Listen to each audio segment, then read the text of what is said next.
Alors, je vous propose de faire, pour ceux qui n'ont pas pu bien suivre cette fois sur les fonctions. Donc, en plongée sous-marine, la pression P de l'eau en bar, d'accord, qui est une unité de pression. Bon, vous qui êtes des maçons, des travaux publics, vous avez l'habitude de l'injection du béton, de parler de pression de mégapascal quand on parle de béton. Le bar est une autre unité de pression. Bon, un bar, ça fait 10 000 pascal. 100 hectopascal, 1 et 4 zéros, oui, c'est ça. 10 puissance 5, ça fait 1 avec 5 zéros, ça fait 10... non, pardon, 100 000 pascal. Donc, une pression en mégapascal, c'est beaucoup, hein, quand on parle de mégapascal dans le béton, dans l'injection du béton, hein, Monsieur Hurel pourrait vous en parler mieux que moi. C'est énorme, hein. C'est des grosses pressions parce qu'on injecte avec une force énorme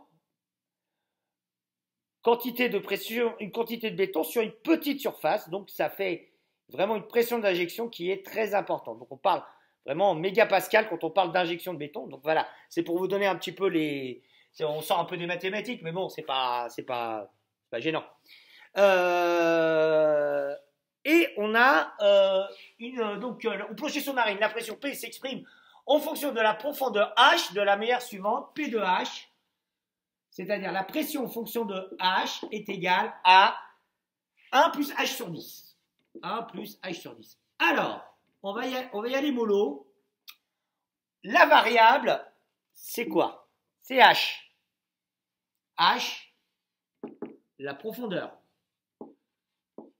Donc, en fait, votre pression, la pression qui va être exercée sur vous en tant que plongeur, si vous faites de la plongée sous-marine, va varier en fonction de la hauteur, de la profondeur, représentée par la lettre H dans laquelle vous vous trouvez.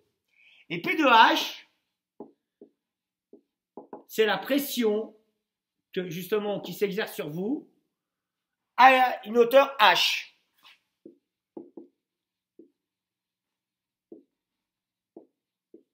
D'accord? Tout simplement. Alors, ce travail-là, c'est bien de le faire au brouillon pour savoir de quoi on parle. D'accord? Parce que une fonction, comme je l'ai dit dans le cours, regardez le cours notion de fonction, ça étudie une grandeur par rapport à une autre. Par exemple, dans mon exemple, c'était un carré, un rectangle, et puis on faisait varier x, et puis on trouvait une fonction a de x, c'est-à-dire l'air varié en fonction de cette distance-là. D'accord? Donc là, c'est la pression qui varie en fonction de la profondeur. De la manière suivante, 1 plus P de H égale pression 1 plus H sur 10. Alors, quelle est la pression à une profondeur de 10 mètres? Alors, à une profondeur de 10 mètres, qu'est-ce qu'on a?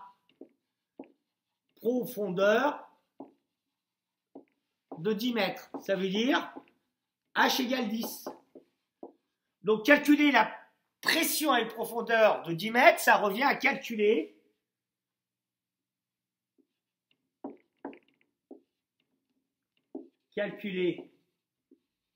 la pression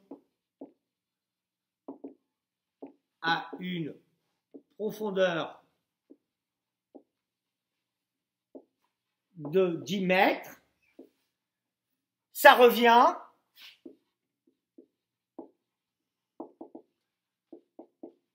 à calculer l'image de 10 par P, la fonction P, pression. Alors, pour calculer l'image d'un nombre par une fonction, on va remplacer dans l'expression de cette fonction ce nombre par sa valeur. Ça veut dire, en langage mathématique, on veut P de 10. Et P de 10, ça va être 1 plus 10 sur 10. Alors, 10 sur 10, ça fait 1, et 1 plus 1, ça fait 2. Donc, ça veut dire que ceci veut dire qu'à 10 mètres de profondeur,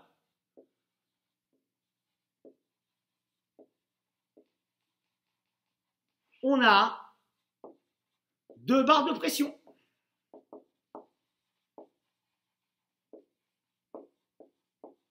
Voilà, je vous laisse un petit peu regarder.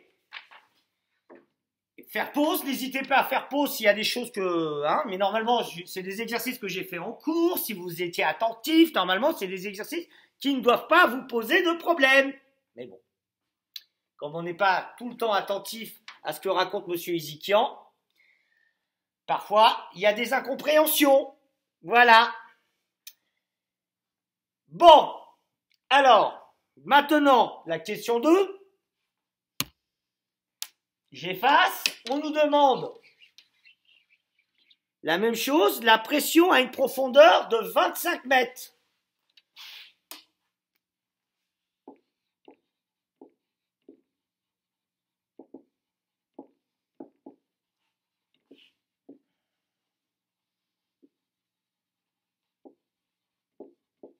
Alors, on nous demande tout simplement de calculer P de 25.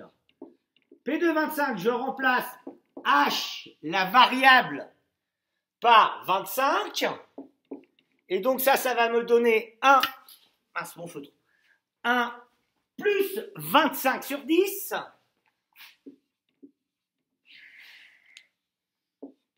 Et ça nous donne 1 plus 25 divisé par 10, ça fait 2,5. 1 plus 2,5 qui me donne 3,5. Voilà. Donc 3,5 bar. Donc ceci veut dire que à une profondeur de 25 mètres, j'aurai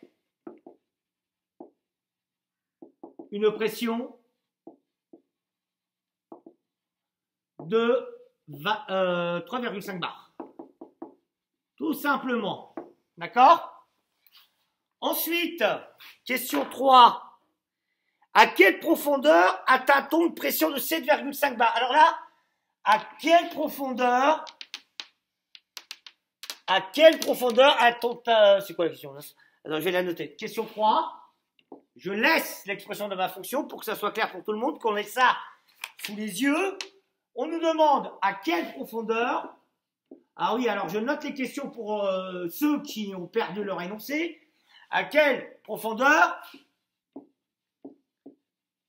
De toute façon, tout est sur Pronote, c'est le fichier 114.01, étude de fonction.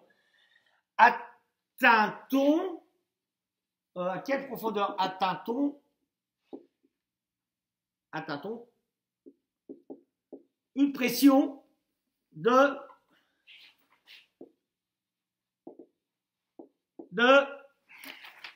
7,5 bar.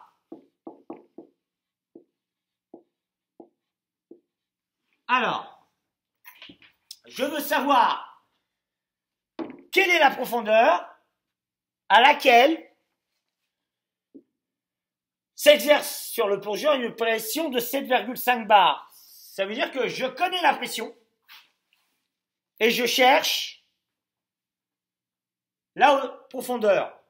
En grosso merdo, au langage parlé, fonction, ceci revient à chercher, on veut calculer l'antécédent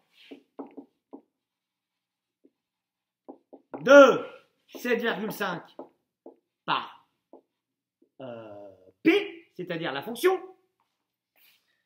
Donc, on veut résoudre, ça revient à résoudre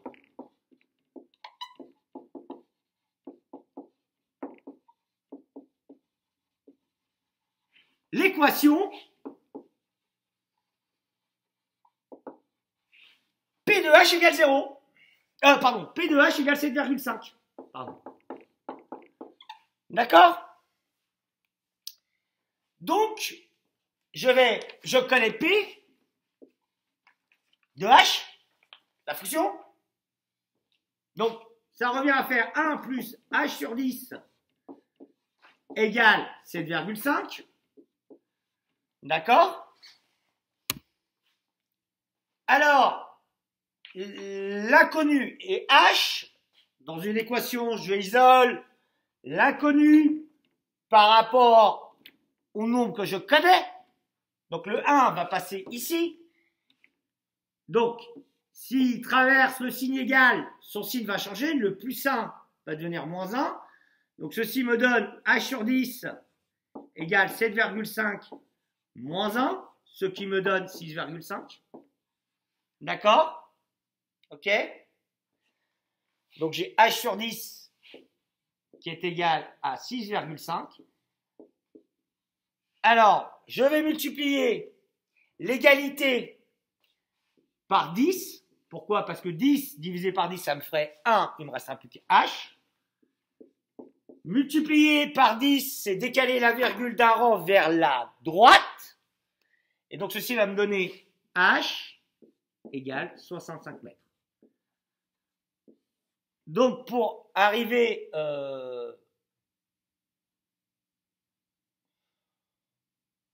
à une pression de 7,5 bars, il faut que j'arrive à une profondeur de 65 mètres.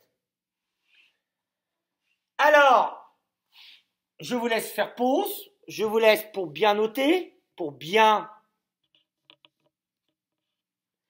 Et maintenant, on nous demande la même chose, exactement la même chose. À quelle profondeur atteint-on une pression de 8,15 bars?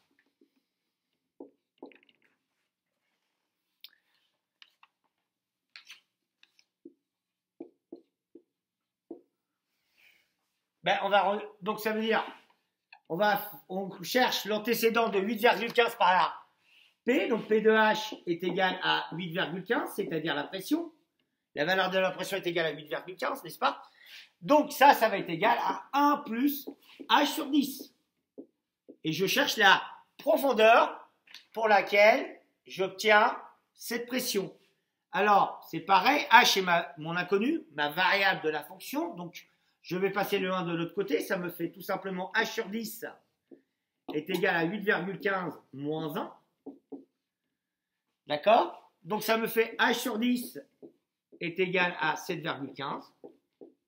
Je sais qu'une égalité, une équation, je peux la multiplier à partir du moment où je multiplie le membre de gauche et le membre de droite par le même nombre. Effectivement, hein, 2 égale 2. Si je multiplie à gauche par 2 et à droite par 2, j'obtiens 4 égale 4. L'équation reste toujours vraie. Donc, j'ai le droit de faire ça. Et je vais faire comme tout à l'heure. Je vais multiplier par 10. Ici, je multiplie par 10. Et ça me fait H sur 10 fois 10 égale 71,5. Pourquoi? Parce que multiplier par 10, c'est décaler la virgule d'un rang vers la droite. 10 divisé par 10, ça va faire 1. Ça s'en va. Ça fait H égale 71,5 bars. D'accord? Et la 5e question, je vais vous faire un tuto avec la calculatrice.